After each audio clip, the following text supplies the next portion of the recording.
So am I.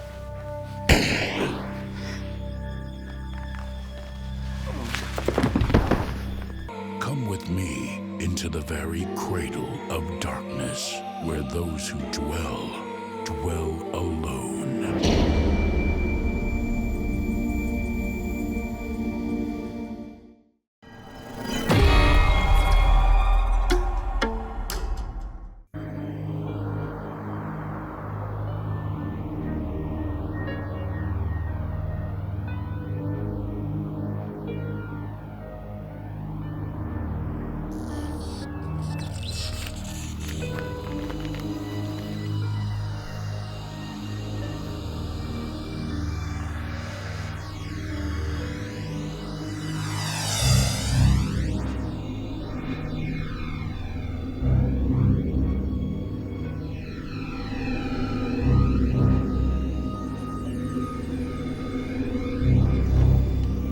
Mr. Terrell, I thought you left for the night.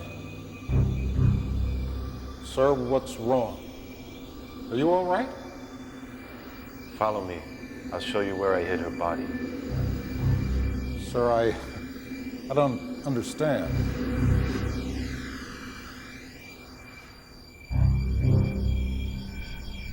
Mr. Terrell? Mr. Terrell? Mr. Terrell!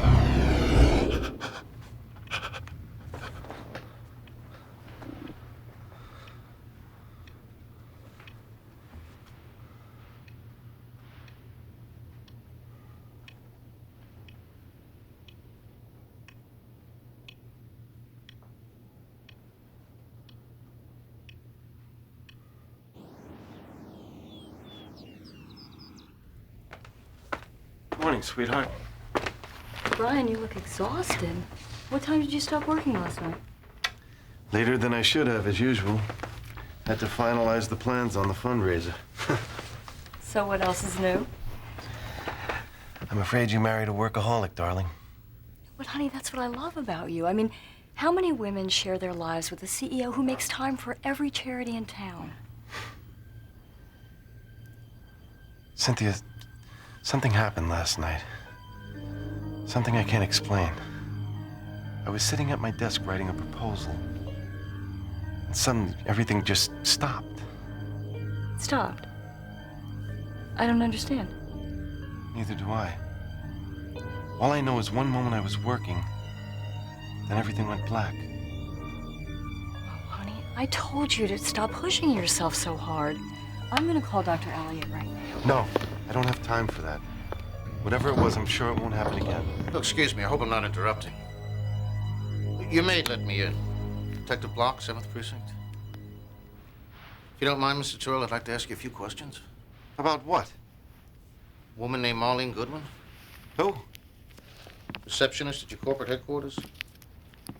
About 5'4", brunette, 27 years old. Sorry, Detective, I've got 700 employees. Hard as I try, I can't remember all their names. What seems to be the problem? Miss Goodwin was reported missing last night. She was working late at Terrellco, but when her roommate called her office, she didn't answer. And yet this morning, her car was still at the company garage. Excuse me, Detective, but I still don't understand how I can help you. Mr. Terrell, where were you at 1 o'clock this morning? 1:18 to be exact.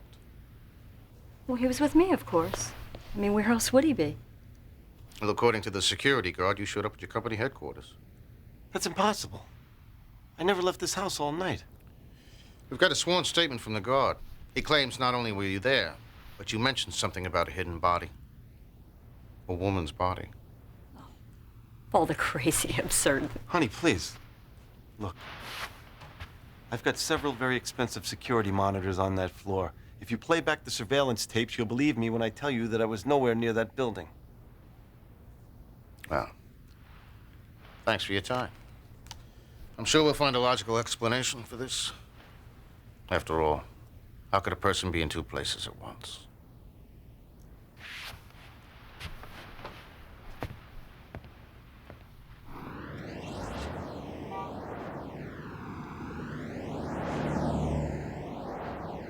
You've got the factory reports coming in at 10, the church renovation meeting at 10:30. Oh, and your wife called.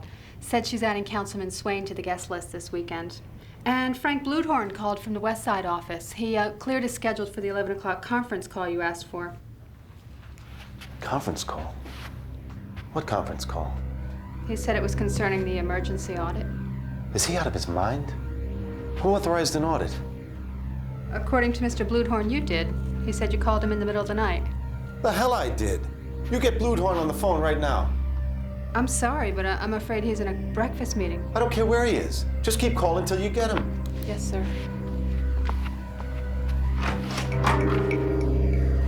Charlie, thank God you're finally here. Sorry, Brian, my flight was delayed. Safe to talk? Where is she?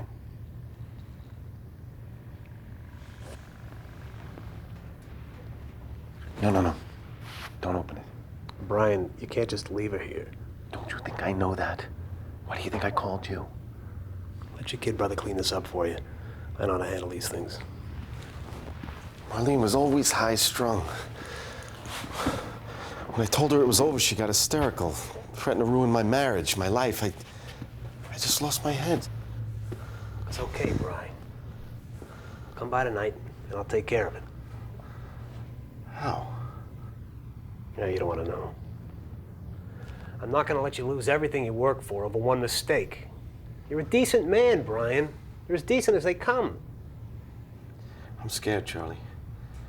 A detective says I came here last night and told the security guard where I hid the body. Come on. You wouldn't do anything that stupid. Of course not. But then how does he know there was a body?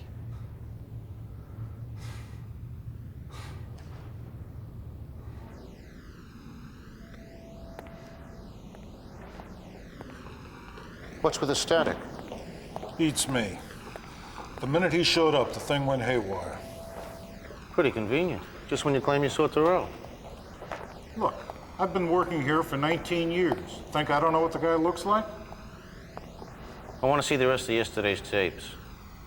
All of them.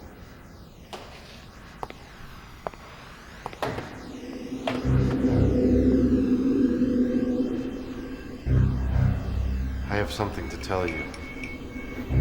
Something terrible.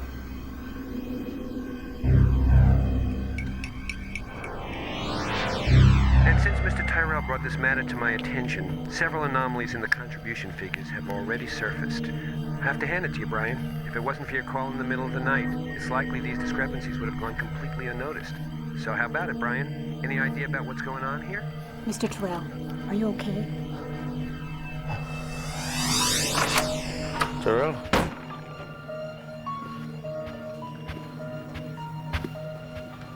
What were you saying, Frank? There you are, 𝙬𝙤. I was wondering where you went. What are you doing here? This is a private meeting. Don't play games with me. I don't like to be teased. I haven't the slightest idea what you're talking about. That's funny, considering 5 minutes ago you were confessing to murder one.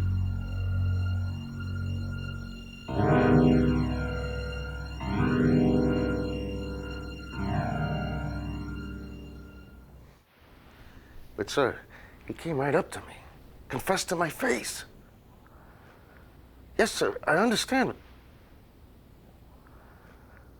whatever you say.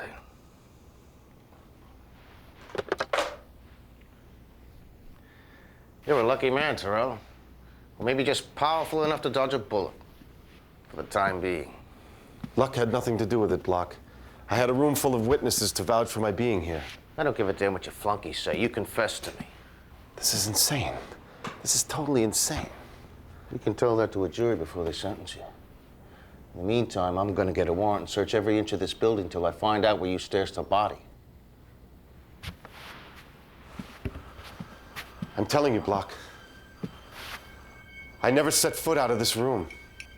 Well, then it's simple. Either you're lying through your teeth, or your guilty conscience is taking a stroll without your permission.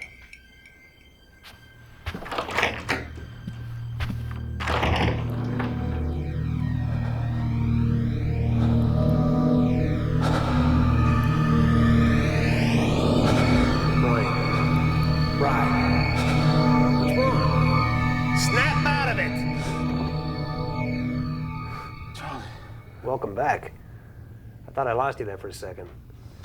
My God. How long was I out? I don't know, a few seconds. Why?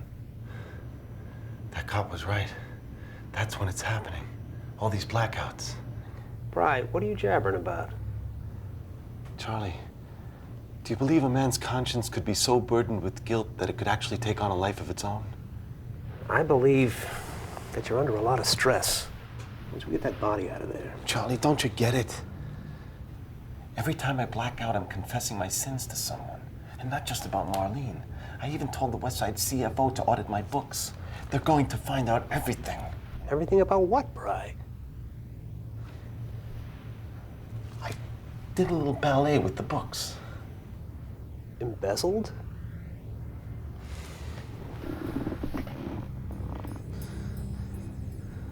I know you've always looked up to me, Charlie, but look at me now. I'm a murderer, a thief. It's almost like some part of me is leaving my body and broadcasting my sins to the whole world. Hey, what you talking about? It's cookies and milk next to the things I've done.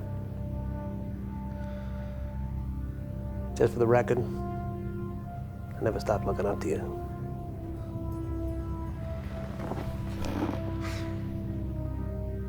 Bri, go home and get some rest. Take a load off your mind. Tonight, I'll get rid of the body for you. It'll be like nothing ever happened.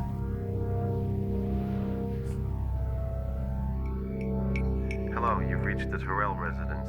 Please leave a message at the sound of the tone. Brian, it's Bluthorn. Turns out you were right about the password to that discretionary account. We're tracing the source as we speak, and if all goes well, we should know who our embezzler is in the next 24 hours. I got your message, Terrell. Look, I don't know what you're trying to pull, but this lead you handed me isn't going to throw me off the scent. No way, no how. Cynthia, there's something I have to tell you. Something terrible. Terrible is an understatement. All these years, I thought you were a decent, loving husband. And then you call with this bombshell?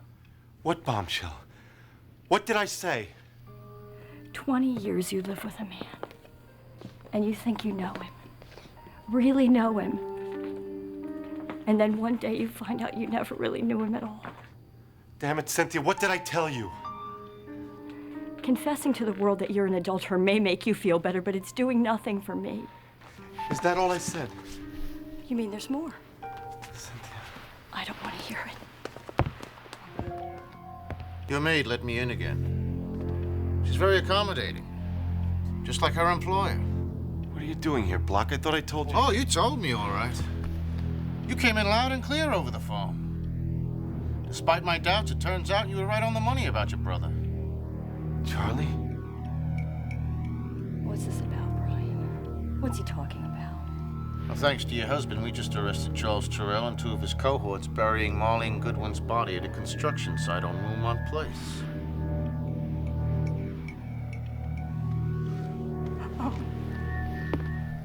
Ratting out your own brother. Yes, sir, Terrell. You sure are a man of conscience.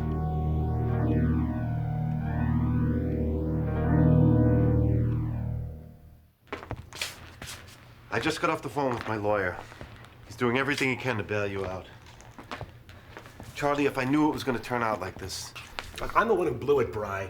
We're just about home free. Cops came out of nowhere and caught us red-handed. Charlie, if there's anything I can do, anything at all. A month of Bermuda wouldn't hurt. But I'd settle for a different cop on my back. This Block guy's playing hardball like you wouldn't believe. He's trying to make me drop a dime on you. What? Want to hear something funny? He's even trying to make me believe that you actually snitched on me. This is all my fault. Don't blame yourself, Bri. Look, all our lives we've looked out for each other. There's no way in the world they're gonna make me roll over my brother. I gotta go.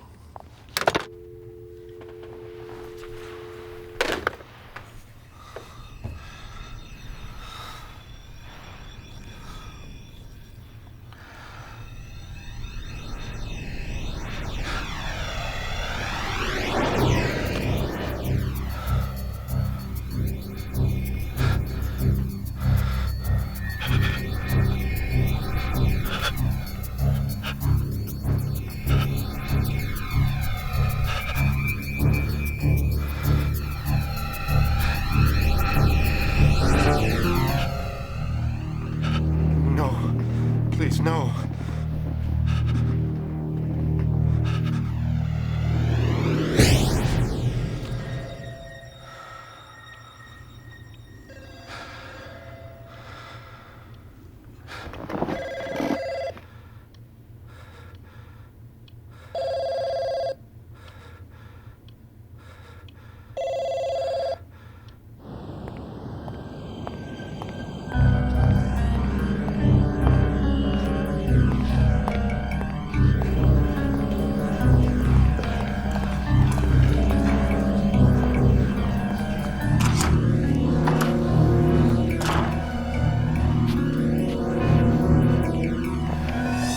Well, if it isn't the great Mr. Terrell.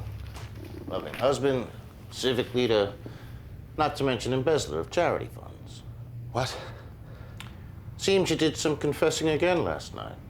This time to a guy named Bluthorn who called us this morning about that 200 grand he lifted from a certain discretionary account.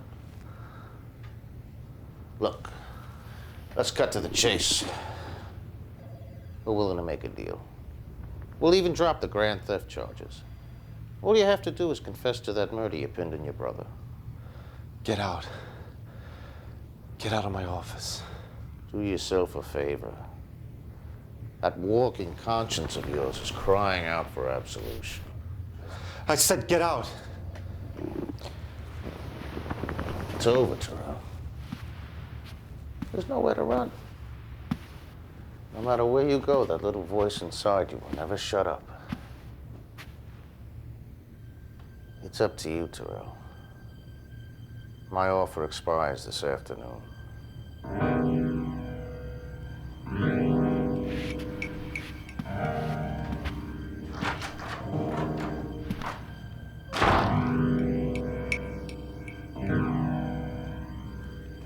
Cynthia! Cynthia!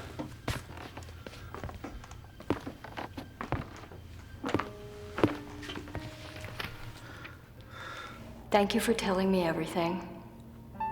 I don't know why you did. Perhaps it was to save Charlie, or to help me get away before you murder me like you did your mistress. Either way, I've done what you asked me to. I've taken the tape of everything you told me to the police. Goodbye, Brian.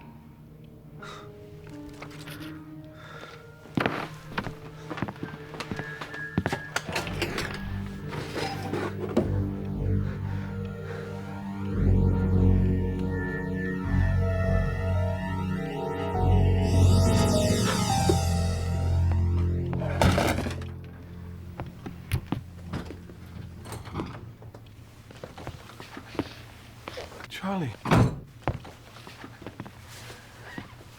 I made bail, Bri. Came by to thank you personally. Visiting me in jail, it was a nice touch. Charlie, I wanted to come. I really did. You came, all right. And you talked, boy, did you ever. No, Charlie, It no. wasn't enough that you set me up and sicked the cops on me, no. You had to rub my nose in it and tell me what a patsy I've been all these years. Charlie, it's not true. Isn't it? Bri, I'd have done anything for you, anything. But to you, I was just a scapegoat, an alibi. Since we were kids. Why, Brian? Why'd you wait so long to tell me? Charlie, I'm sorry. I know. So am I.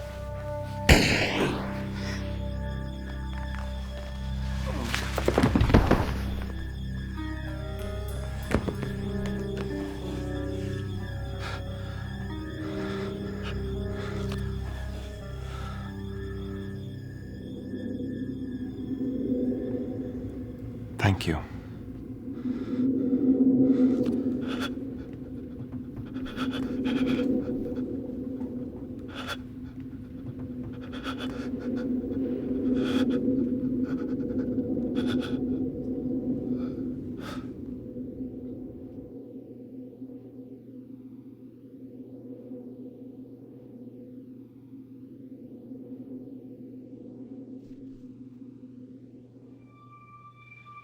A guilty conscience needs no accuser, while a quiet conscience sleeps in thunder.